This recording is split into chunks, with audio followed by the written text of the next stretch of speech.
Today, we are taking a look at 10 boxing deaths that occurred due to injuries sustained in the ring. This is the topic being discussed today on Stick to the Jab Boxing.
Professional boxing is the greatest sport on the planet, which is why we here at Stick to the Jab Boxing was inspired to start up our own YouTube channel. On the other end of the scope, pro boxing ranks very high on the list of one of the most dangerous sports. We are talking about a sport that involves activity, in which its combatants are physically striking blows at each other, to the face, and to the body. Unfortunately, the dark side to all of this is that many boxers have died in the ring or simply died afterward from injuries that were sustained in the ring. Did you know? It is estimated that when a boxer takes a direct punch to the head, that it is basically equivalent to being hit by a 13-pound bowling ball that is traveling at a speed of 20 miles per hour, which is approximately 52 times the force of gravity. The following is a list of 10 deaths that occurred due to injuries that were sustained in boxing. As per Wikipedia, BoxRec, and other resources. We will list some of them in the link description. In February 1995 it was estimated that approximately 500 boxers have died in the ring or as a result of boxing since the Marquess of Queensberry Rules were introduced in 1884. A total of 22 boxers died in 1953 alone. You may, or may not be familiar with some of the boxers that we are discussing today. Now without further ado, here are some deaths that occurred because of boxing. Number 1. Cleveland Denny. Died July 6, 1980. Was a Guyanese boxer. Denny turned pro in 1976, fighting out of Montreal, Quebec, Canada and was unbeaten in his first 11 pro fights. Final moments. Denny died of injuries sustained in the bout with Guy Hart in Montreal, 16 days after the fight. This bout was on the undercard of the first bout between Sugar Ray Leonard and Roberto Duran. Number 2. Francisco Bejines. Francisco Kiko Bejines was a professional boxer from Guadalajara, Jalisco, Mexico. He was a top-rated bantamweight who fought for the WBC's World Bantamweight title. Final moments. Francisco died June 17, 1988. He died from brain injuries, days after his championship bout against Alberto Davila. Number 3. Brian Baronet. Brian the Golden Boy Baronet was a South African professional boxer who fought as a light welterweight. On June 14, 1988, he fought American boxer Kenny Weiss in a boxing match. He was knocked out by Weiss during the bout in the 10th round. He was taken to St. Augustine's Hospital, where they had listed him as being in critical condition. Final moments. Brian Baronet died June 17, 1988. Baronet died 3 days after being knocked out by Kenny Weiss on June 14, 1988. Neurosurgeons operated on him early to stem bleeding from the boxer's brain. Trainer Doug Dolan said Baronet appeared to take a punch behind the head as he ducked a Weiss attack. Baronet injured his back in an automobile accident 4 days before the fight but was still pronounced fit to participate in the contest. Andries Steen claimed that Baronet had been unconscious in the vehicle and had suffered bleeding on the brain. Number 4. Jimmy Garcia. Jimmy Garcia was a Colombian boxer who was best known for losing a WBC super featherweight title to Gabriel Ruiz. Garcia received repeated blows to the head in the Saturday, May 6, 1995, bout at Caesars Palace in Las Vegas, Nevada. He collapsed in his corner after the fight and was rushed to the medical center, where brain surgery was performed within 35 minutes after the fight. Ruiz visited the unconscious fighter in the hospital and met with Garcia's family several times. After the first visit, he prepared himself for Garcia's death. Final moments. Jimmy Garcia died on May 18, 1995. He died 13 days later from brain damage. The loss to Ruiz was the only stoppage loss of Garcia's career, and the former Colombian featherweight champion's corner was criticized for not stopping the fight earlier. His life support systems were shut off at 1:43 a.m. after physicians at University Medical Center in Las Vegas declared him brain dead. Albert Capena, the surgeon who performed the operation, said Garcia suffered initially undetected slow bleeding from a vein in his head, bleeding that probably began during the fight. Pressure on the brain from the excess blood eventually produced brain death. This is a quote from Garcia's surgeon, Albert Capena. In spite of the best efforts, sometimes the results are not what you want, Capena said. Number 5. Afrisal Cotto. Muhammad Afrisal Cotto was an Indonesian featherweight and junior lightweight boxer.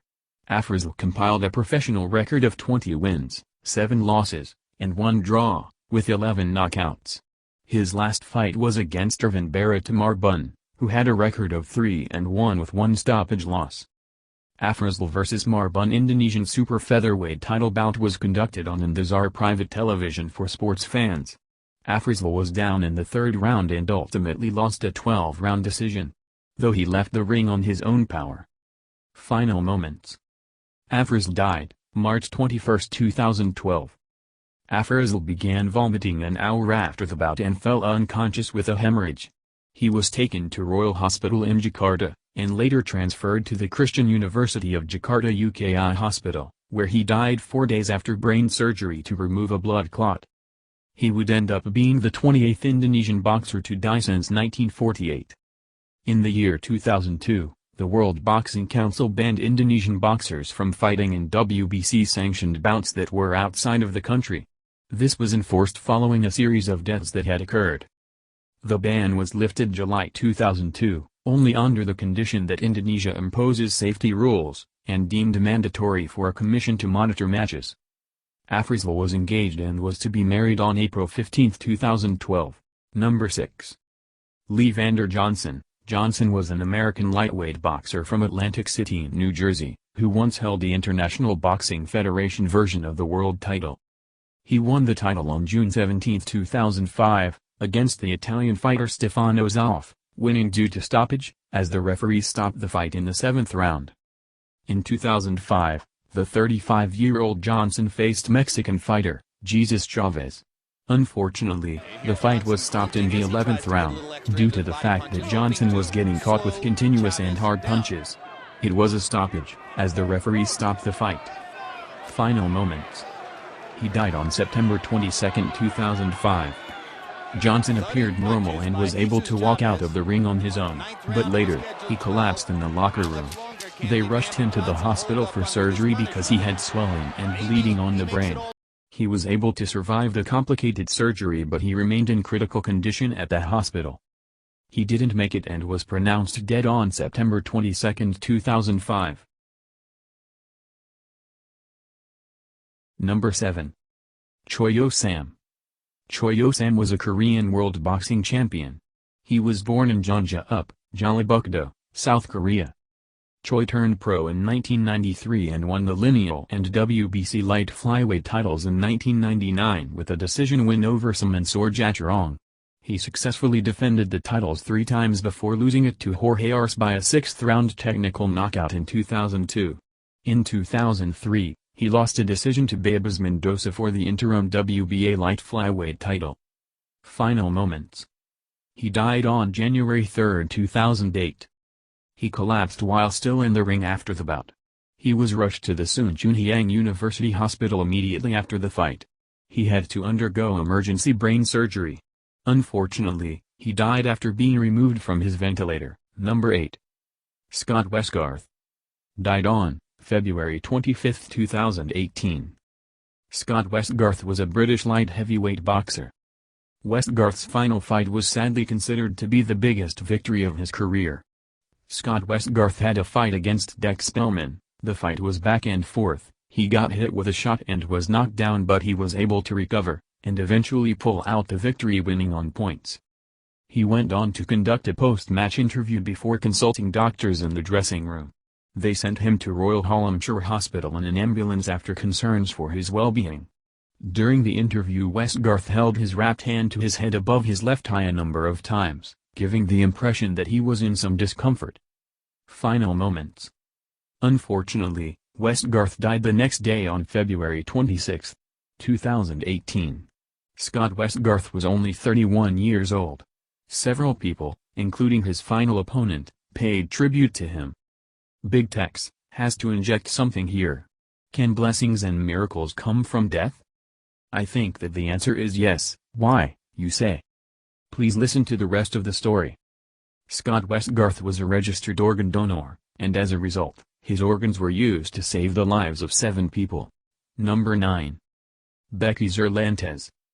In 2005, 35-year-old female amateur boxer, Becky Zerlentes died from a head injury that she sustained in Colorado Golden Gloves competition. She fought against Heather Schmitz in a Colorado Senior Female Championships bout. Becky Zerlentes, 34, of Fort Collins was hit by a punch from Heather Schmitz, and despite wearing approved protective headgear, fell unconscious during the 3rd round of the bout. Final moments. She was immediately rushed to the hospital, but it was too late. Zerlentes died from blunt force trauma to the head. Zerlentes never regained consciousness and died several hours later. Zerlentes had a 6-4 record. It was the first case of a female boxer dying in the United States of America. Here is the actual fight footage showing the fatal punch that killed Becky Zerlentes. Was in the Colorado Golden Gloves last Saturday in Denver when she was knocked down and unconscious by a right hand in the 3rd round. The coroner's office said has ruled that her death was caused by blunt force trauma. Number 10. Ray Boom Boom Mancini vs. Duk Koo Kim. Here are some details of the fight. Kim was ranked number 1 at lightweight by the WBA. Kim, who had never fought outside of South Korea, was a big underdog. Mancini was guaranteed $250,000 against 45% of the gross revenue. Kim's purse was $20,000. There was a crowd of 6,500 at Caesars Palace, Las Vegas, Nevada, USA. The fight was televised live on CBS television network. Mancini and Kim went toe-to-toe for most of the fight, which was tougher and closer than most expected. Mancini hurt his left hand in the 3rd round when he hit Kim with a hook to the head. The hand was badly bruised and began to swell. Kim had a point deducted in the 10th round for holding and hitting. Final moments. Mancini knocked out Kim with a right to the jaw early in the 14th round. Kim suffered a cerebral hemorrhage and lapsed into a coma. After undergoing a 2.5-hour operation to remove a blood clot from his brain, he was placed on a respirator to keep him breathing. Kim died on November 17, 5 days after the fight. Kim's mother, Yang Sun-yo, flew from South Korea to Las Vegas to be with her son before he was taken off life support. There was a U.S. memorial service held for Kim in Las Vegas. This was held prior to his body being flown back to South Korea. Mancini was nice enough to send flowers and a telegram. Mancini called Kim a brave and dignified champion who will always be in our thoughts and prayers. He was deeply disturbed over the whole ordeal. Mancini later flew to Korea to attend Kim's real funeral. More tragedy strikes, they say, that it usually comes in threes. Total tragedy struck. Kim's mother committed suicide and died. She drank pesticide on January 29, 1983. And there's more. Richard Green, who refereed the Mancini-Kim fight, committed suicide by shooting himself in the head on July 1, 1983. And they call it The Fight. You know, they've accepted me, they've certainly adopted me in many ways and embraced me as one of their own, because they said they feel that Kim's spirit is living through me. So now I'm one of them. I just want to say that this video was very hard to make. It is a constant reminder of the extreme dangers that boxing presents to those involved in the sport. By no means are we here to discourage, criticize, demean or persuade anyone from participating in the sport that we all love, but rather reflect back, educate, honor and pay homage to those we have already lost. We here at Stick to the Jab Boxing, we would like to give respect and pay tribute to those courageous boxers that have died, due to the injuries that they sustained in the ring. We pray for the families and loved ones all of these individuals.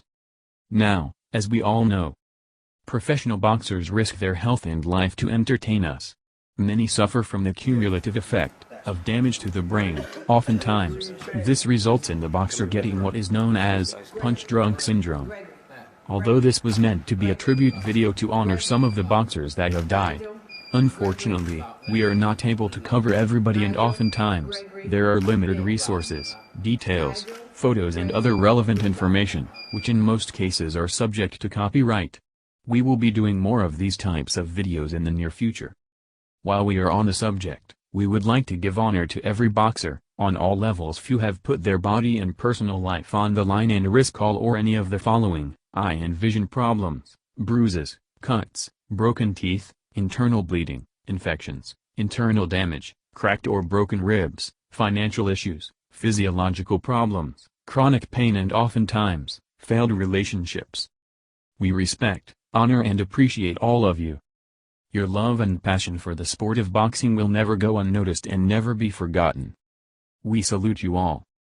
Conclusion.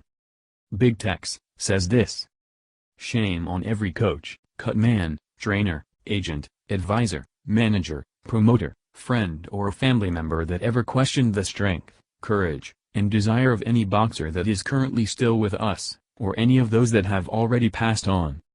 So, the next time that you talk smack about a fighter that didn't do what you wanted, or make the referees count, please remember this video.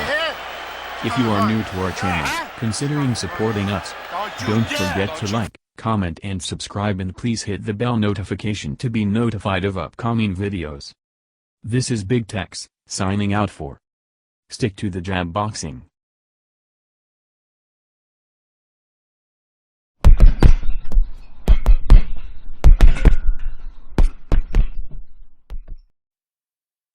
Protect yourself at all times, and what I say you must obey. Good luck. Touch 'em up, buena suerte.